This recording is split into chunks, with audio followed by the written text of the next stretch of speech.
Hi, I'm Jack Danahy, and this is Andy Bachman from the Smart Grid Security blog. Hi there. Welcome to the first in a series of webcasts on Smart Grid Security, sponsored by IBM. I came to Smart Grid Security after founding a couple of software companies which dealt with technology and software security in particular. As more and more software is introducing itself into the world of the grid, I thought it was important to understand more about the impact that technology may have on the security of the way in which we provide power, and I was brought to this space by Andy. And I came up through the Air Force, then as a technology analyst, and started really training my sights on energy and renewable energy and the smart grid. I came to Smart Grid Security via Jack. I've had the pleasure of working in his companies for almost 10 years now, training ourselves mainly on cybersecurity. So I want to welcome you to this presentation, and we're going to dig right into some important topics, starting off really with an introduction about smart grid and smart grid security.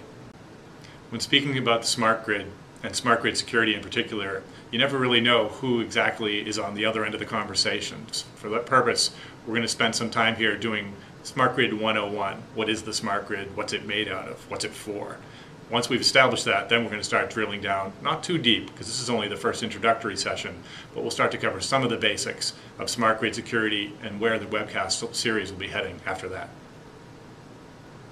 Okay, everybody, here's the smart grid in 60 seconds. We're going to see power generation that's cleaner, more efficient, and more distributed. Transmission and distribution of that power that's more reliable and more resilient, more adaptable when something goes wrong. And on the consumption side, we're going to see new types of flexibility where today there is none, putting the ability to save money and energy into the customer's hands. Essentially, an overlay of internet technologies, software systems, analytics, and sensors on top of the existing grid. In fact, that's one of the most important things to remember, is that the smart grid will never actually fully be here, and in another sense, it's already here because it begins and ends with the existing grid. But one of the things that is changing is the way in which the grid is communicated with and the way the grid communicates to us. It involves a lot of two-way communications, and this is one of the places where a lot of risk can be engendered. So, one of the fundamental changes in the smart grid is all of that talking back and forth and figuring out how we're going to secure it. And the last point is that these two-way flows of information and power are going to enable new sources of power generation, things that we're really excited about, including solar, wind, and other intermittent forms that the current grid couldn't handle. But all is not necessarily positive in the smart grid, which engenders some of the security problems that we talk about.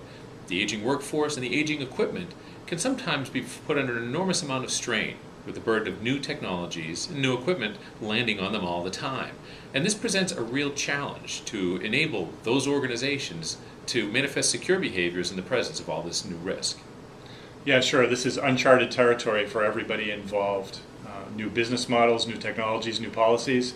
If you think about who's supposed to be making the decisions, it's a very fragmented command and control system, if you will, with FERC and NERC and the utility commissions of each state, the individual utilities and key decision makers in those utilities, and ultimately, when we get closer to real smart grid interactivity, consumers themselves are going to be making decisions that impact the grid.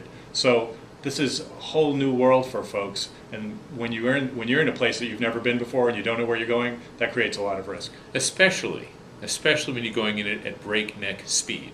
The good fortunes of the Smart Grid Investment Grant Program have dropped $3.4 billion worth of accelerant into the gas tank of this particular machine, and we're moving at breakneck pace, like it or not, into the smart grid age. And all the threats aren't just internal. All the threats aren't just caused by the new technologies that are landing on top of the existing grid. There are outsiders involved as well. In the early days and continuing on till today, a lot of folks perceive the threat to the internet as high school kids that want to fool around and see if they can prove their mettle by breaking things. And that certainly is going to be the case with the smart grid too. There's going to be plenty of opportunities for that. But the thing that has senior leadership and government more concerned, and also executives, are what we've seen documented by the media in the Wall Street Journal, on 60 Minutes and other sources.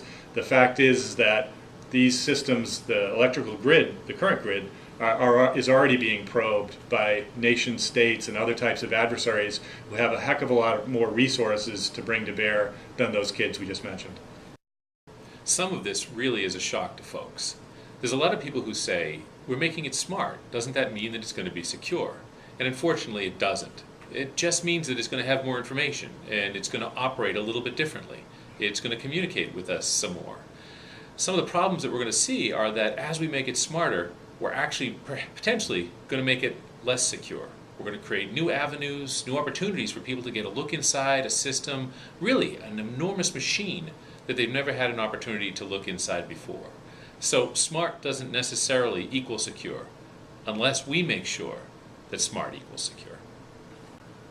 So here we are. We've established that the path forward is certainly worth pursuing, and yet that it's filled with uncertainty, that we're dealing with so much newness it's almost overwhelming. New technologies, new players in the new markets, policies and regulations that are immature at best and are moving as fast as we've ever seen policies and standards move before, and new threats that are, I'd say, looking with great anticipation at what these folks can do to wreak havoc and potentially slow down our progress in this area. So with so much uncertainty, people come looking for hard answers. One thing we often tell them is those hard answers, those real answers, they're not really credible yet because nobody knows. What we try to do is help, by listening to folks and speaking with them, is help them formulate the right questions to be asking.